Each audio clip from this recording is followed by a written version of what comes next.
बच्चों, आज के इस वीडियो में आपका बहुत बहुत स्वागत है।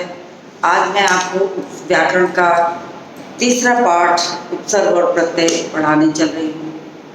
संक्षेप में मैं पहले थोड़ा सा समझा दूंगी, फिर बोर्ड पर भी काम करा दूंगी। अब उपसर्ग बहुत बार ऐसी चीज़ें होती हैं, ये एक छोटा सा उपसर्ग किसी भी शब्द के पूर्व में लग जाता है, पूरे शब्द का अर्थ परिवर्तित हो जाता है। तो यहाँ पर उपसर्ग का मतलब यही है कि वो शब्दांश जो किसी शब्द के पूर्व लगकर उसके अर्थ को परिवर्तित कर देते हैं, उसे उपसर्ग कहते हैं। अब आपको परीक्षा में उपसर्ग परिभाषा के रूप में कम और उदाहरण के रूप में ज़्यादा पूछा जा सकता है। उसमें क्या होता है कि आपको कोई शब्द दिया जाएगा और आपको उससे उपसर्ग अलग करना होगा। उपसर्ग अलग करने के लिए आप प्लस का निशान लगा के उपसर्ग अलग नहीं करेंगे। जैसे शब्द है अपमान, और मैंने आपसे लिखा कि आप इसका उपसर्ग अलग करें, तो अगर आपने ऐसे करके लिख दिया अपमान, तो मैं इसको तब तक नंबर नहीं दूंगी। मुझे इस बात का पता नहीं है कि हाँ इसमें से कौन सा मूल शब्द है और कौन सा उपसर्ग है। पता नहीं आपने इसको मूल शब्द समझाया, किसको समझाया। अगर आप इसी प्रक्रिया को आप ऐसे ही करेंगे, लेकिन साथ में आप अगर ऐसे लिख देंगे उपसर्ग प्लस मूल शब्द। अब यहाँ लिखा अपमान, फिर आपने लिखा अप प्लस मान। अब ये बिल्कुल क्लियर है कि आपका मूल शब्द है, ये उपसर्ग। अब न मुझे शंका की गुंजाइश, ना नंबर में कोई शंका, ये बिल्कुल सही होगा। तो इस तरह से आपको उदाहरण दिए जाएंगे, चाहे उपसर्ग जोड़कर बनाने के लिए या उपसर्ग अलग करने के लिए। लेकिन जब कभी अलग करने को दिया जाए तो आप स्पष्ट रूप से दोनों पक्षों को बताएंगे कि कौन सा उपसर्ग है और कौन सा मूल शब्द है। अगर आपने सब प्लस लगा के लिख दिया एग्जामिनर के ऊपर कि आप वो कुछ समझ ले, तो मुझे उम्मीद है कि वो आपको नंबर नहीं मिलेगा। तो सबसे पहले मैं उपसर्ग की परिभाषा लिखूंगी, फिर आपको बताऊंगी कि किसे किसे कैसे कैसे होते हैं उपसर्ग। तो सबसे पहले परिभाषा लिखूंगी।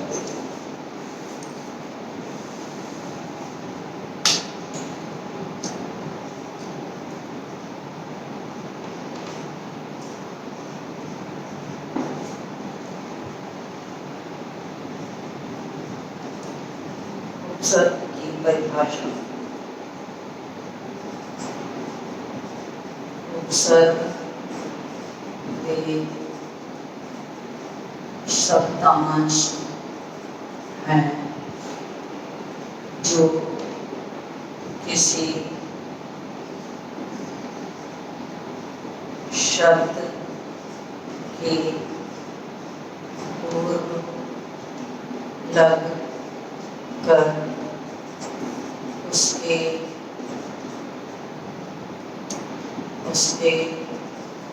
अर्थ को बदल देते हैं। अब देखिए, अब आपको ध्यान क्या देना है कि उपसर्ग वे शब्दांश है। यहाँ लिखा है उपसर्ग वे शब्दांश है।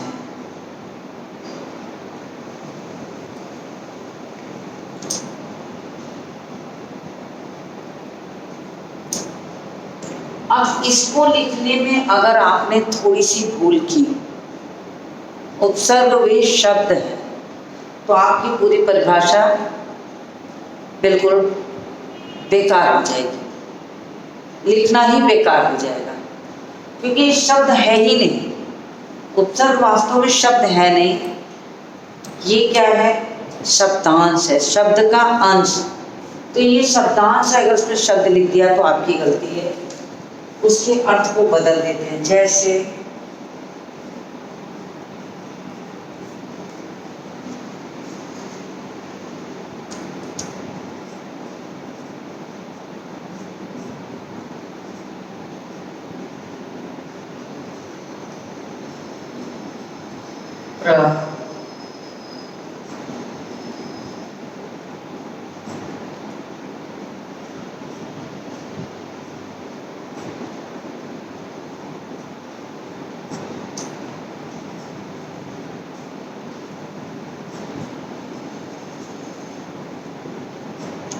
अब तीनों ही शब्दों में मूल शब्द हार ही है, सारे में मूल शब्द जो है वो हार है। और हार के साथ प्रलग उपसर्ग, वी उपसर्ग और उप उपसर्ग ये लगा है, और तीनों के लगने से तीनों के शब्द का अर्थ ही बदल गया, शब्द का अर्थ ही बदल गया। तो उपसर्ग इसे कहते हैं कि किसी भी शब्द के पूर्व लगता है तो उसका अर्थ बदल जाता है।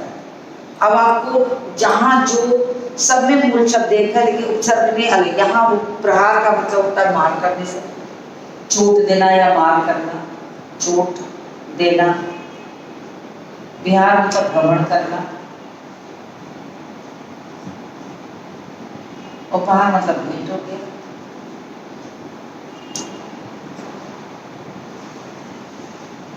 भेंट देना, ठीक है। तो ये हुआ उपसर्ग। अब उपसर्ग जो होते हैं मुख्य रूप से 3 प्रकार के होते हैं।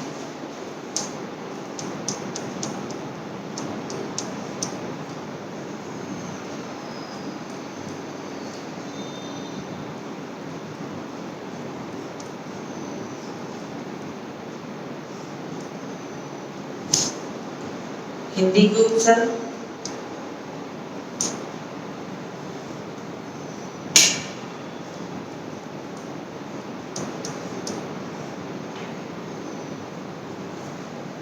हिंदी के उपसर्ग या इसको कह सकते हैं तत्सम उपसर्ग,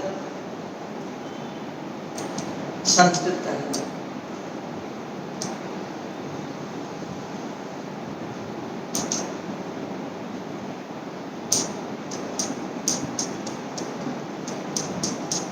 संस्कृत के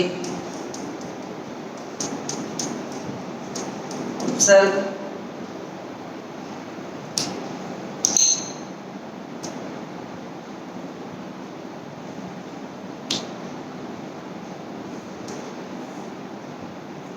या तत्सम उपसर्ग। दूसरा हो गया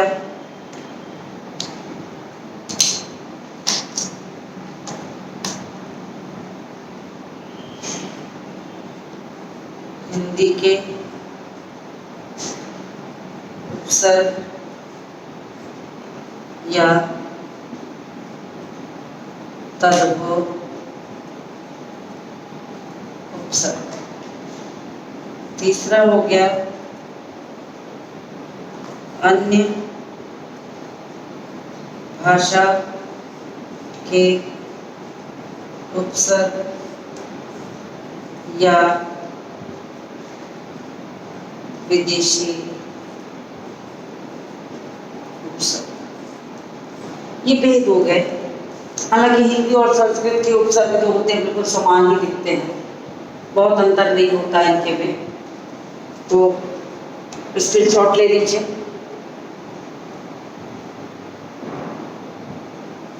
चलिए, इसका स्क्रीनशॉट आपने ले लिया होगा तो मैं इसको रन करती हूँ।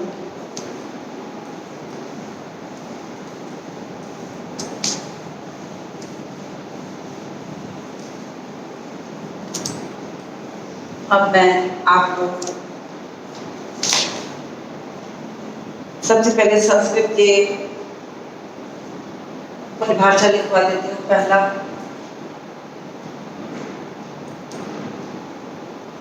संस्कृत के उपसर्ग या तत्सम उपसर्ग। अब इसकी परिभाषा लिखिए। जो उपसर्ग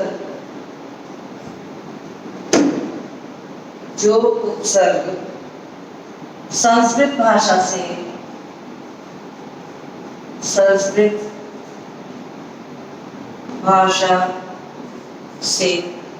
जो उपसर्ग संस्कृत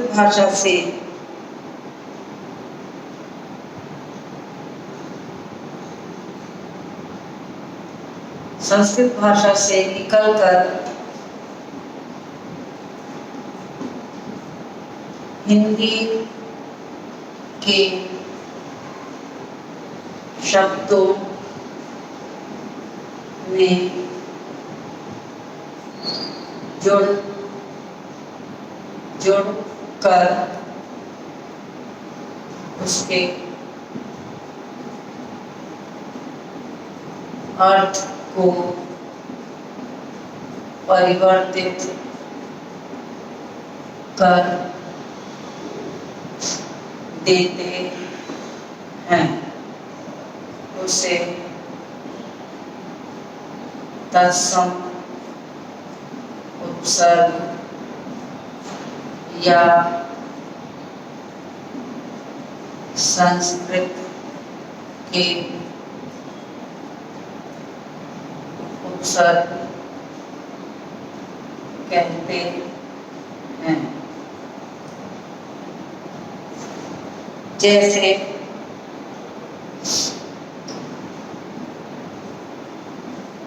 अलौकिक,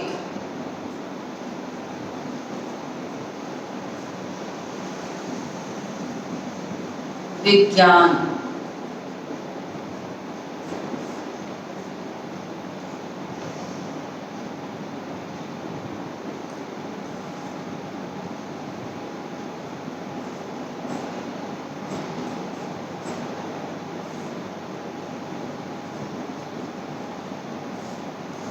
ठीक है। ये आपका उपसर्ग हो गया, ये मूलशब्द, ये उपसर्ग हो गया मूलशब्द। जगह की कमी के कारण मैंने उसको इंडिकेट अलग से नहीं किया है, आप चाहें तो उसको अलग से भी कर सकते हैं। मैं यहाँ शॉर्ट में लिख देती हूँ मूल शब्द और इसको उपसर्ग, इस तरह इसको मूल शब्द और इसको उपसर्ग, ठीक है। अब आ गया तद्भव या हिंदी। हिंदी के उपसर्ग या तद्भव उपसर्ग। अब इसकी भी परिभाषा वही है जैसे तद्भव भी होती है कि जो शब्द संस्कृत से निकलकर हिंदी में बिगड़ कर आता है वो तद्भव हो जाता है। तो वैसे ही जो उपसर्ग संस्कृत से निकलकर अपने बिगड़े रूप में हिंदी शब्दों के साथ जुड़ जाते हैं उन्हें तद्भव उपसर्ग कहते हैं। तो जो उपसर्ग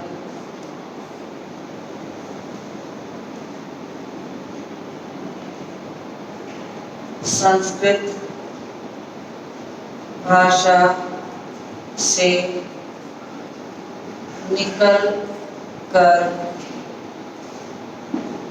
अपने बिगड़े रूप में हिंदी शब्दों के साथ जुड़ जाते हैं उसे तद्भव या हिंदी के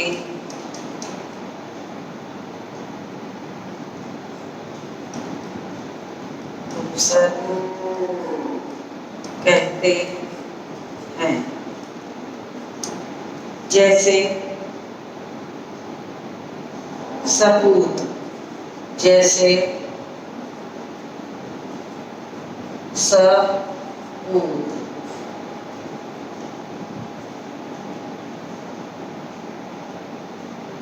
जैसे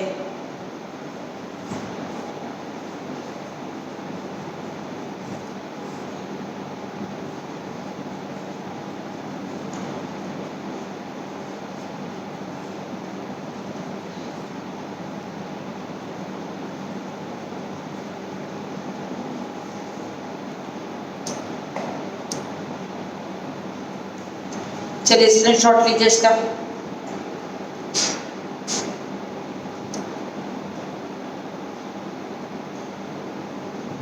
स्क्रीनशॉट ले लीजिए इसका। चलिए मैं किनारे हट जाती हूँ, स्क्रीनशॉट लीजिए।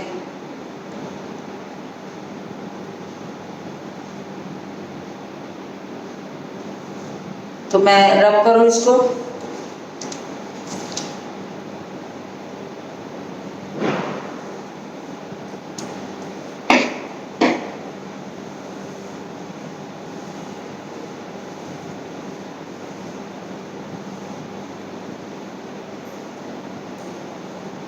अब क्या बचा?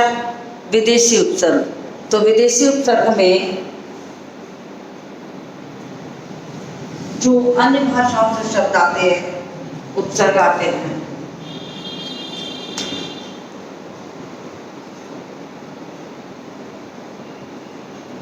विदेशी या अन्य भाषाओं के उपसर्ग जो उपसर्ग अरबी, फारसी,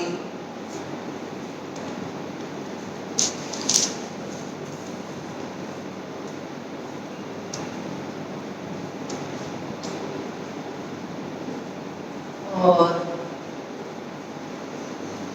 अंग्रेजी भाषा से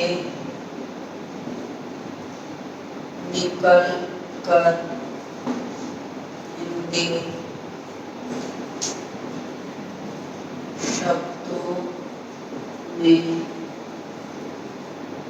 जुड़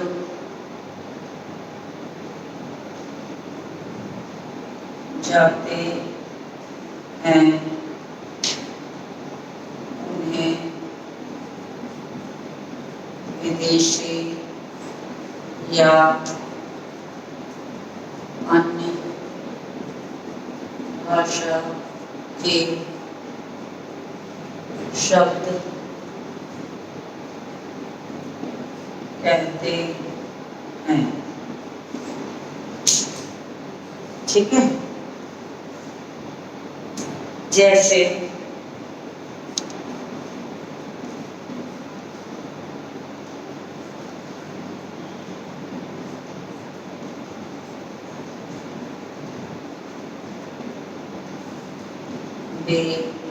बेनकाब,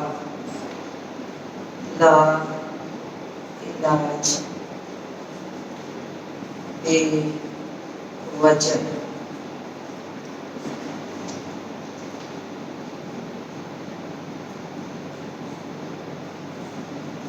हम सफर, वो कुछ भी आप इसमें लिख सकते हैं।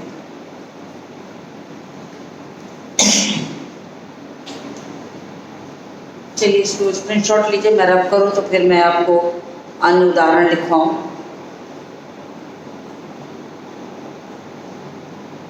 तत्सम शब्दों के कुछ उदाहरण 10-10 शब्द लिखवाती चलो। स्क्रीनशॉट आपने ले लिया होगा, मैं इसको रब करती हूँ।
ऐसे आप भी अपनी कॉपी पे बना लीजिए तो आपको समझ में आ जाएगा।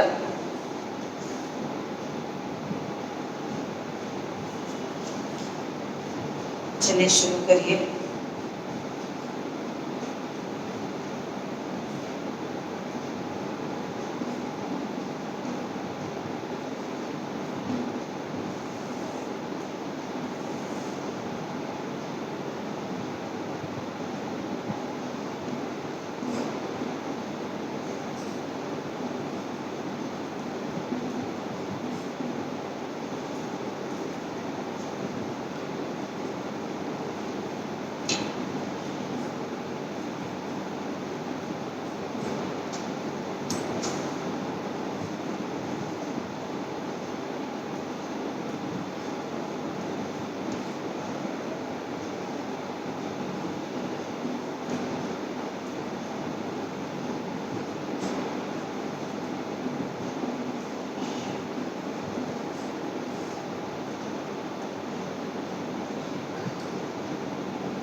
बेल्ट,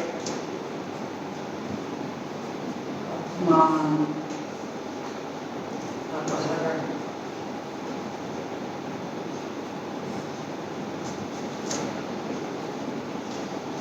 फिर लिखिए अब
बस शब्द लिखवा देती हूँ।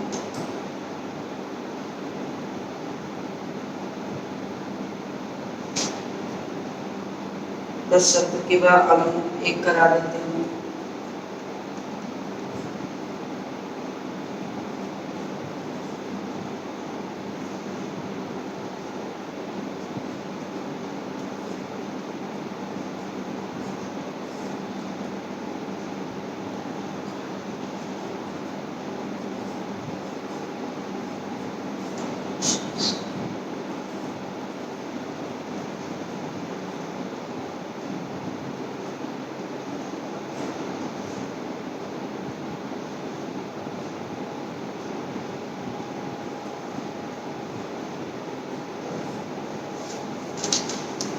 मुझे लग रहा है इससे नीचे आपको दिखेगा नहीं, बिल्कुल नहीं दिखेगा।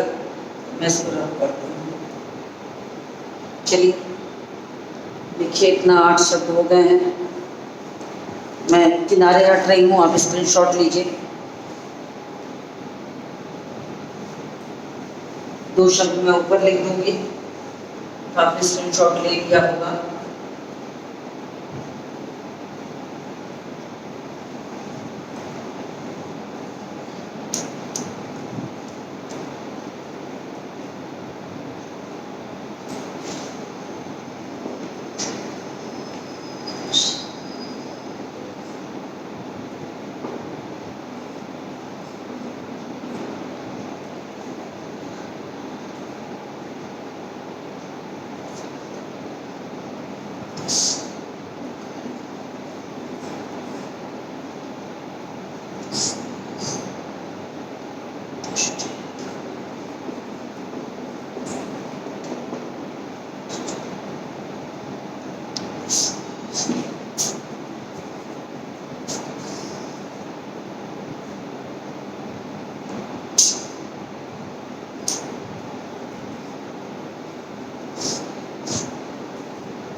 दुस्साहस।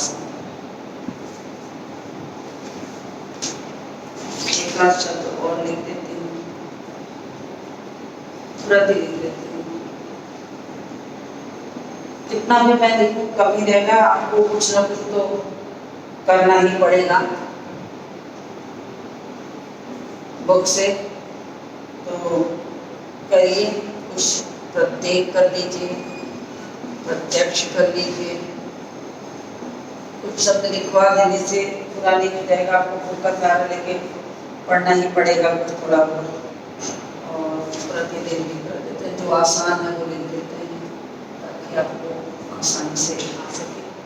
तो 10 शब्द मैंने लिख दिए हैं, इसको मैं स्क्रीनशॉट ले लीजिए तो मैं रब कर दूँ। स्क्रीनशॉट ले लीजिए तो मैं रब करूँ, तो आपने स्क्रीनशॉट ले लिया होगा, तो मैं अब रब करती हूँ।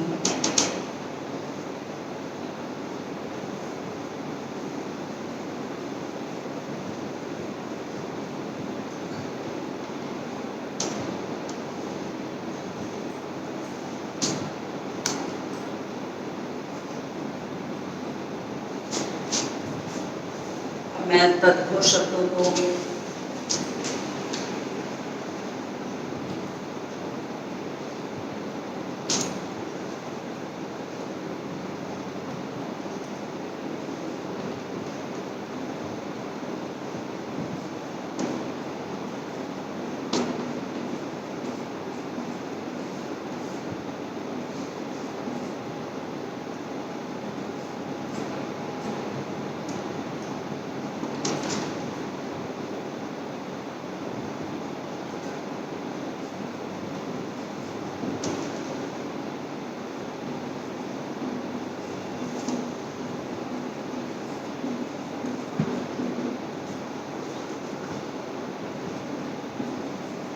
अधमरा, अधपका, अधजला। जो पीछे नहीं हो रहा मैं यहाँ लिख दे रही हूँ नीचे थोड़ा, क्योंकि उतना हो नहीं पा रहा, जगह नहीं है। फिर कू लिख देती हूँ, क दोनों पूरा, कपूत, कुसंगति, कुसंग या कुसंगति कुछ भी लिख लीजिए। और कुख्यात, बुरी जगह विख्यात कोई रहता है उसको कहते हैं कुख्यात। डाकुओं के नाम के आगे लिखा रहता है कुख्यात, क्योंकि अच्छे अर्थ में वो विख्यात नहीं है तो बुरे अर्थ में है तो उसको कहते हैं कुख्यात। फिर दू कर देती हूँ, दू के अर्थ में भी हो सकता है, हीन के अर्थ में भी आता है। तो दुबला, दुबला, दुगना, दुबला, दुगना और दुखद।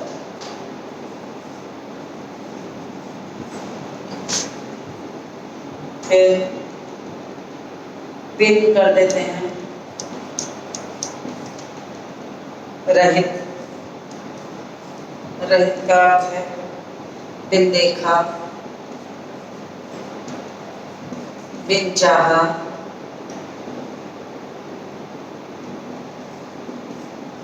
बिन चाहा,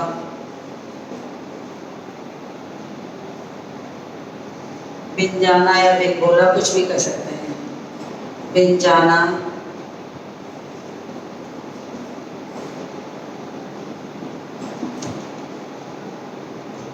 भर कर देते हैं, पूरे के अर्थ में है तो भर पेट, भरसक, भरपूर। 5 शब्द हो गए, तब तक आप इसका स्क्रीनशॉट ले लीजिए। तो आज के लिए इतना बहुत है, इससे ज़्यादा आज नहीं हो पाएगा, तो आप स्क्रीनशॉट इसका ले लिए होंगे। इसको इसके बाद के जो अन्य भाषा के शब्द हैं वो मैं कल कराऊंगी। तो आज के इस वीडियो को यहीं समाप्त करती हूँ और मिलती हूँ आपसे अगले वीडियो।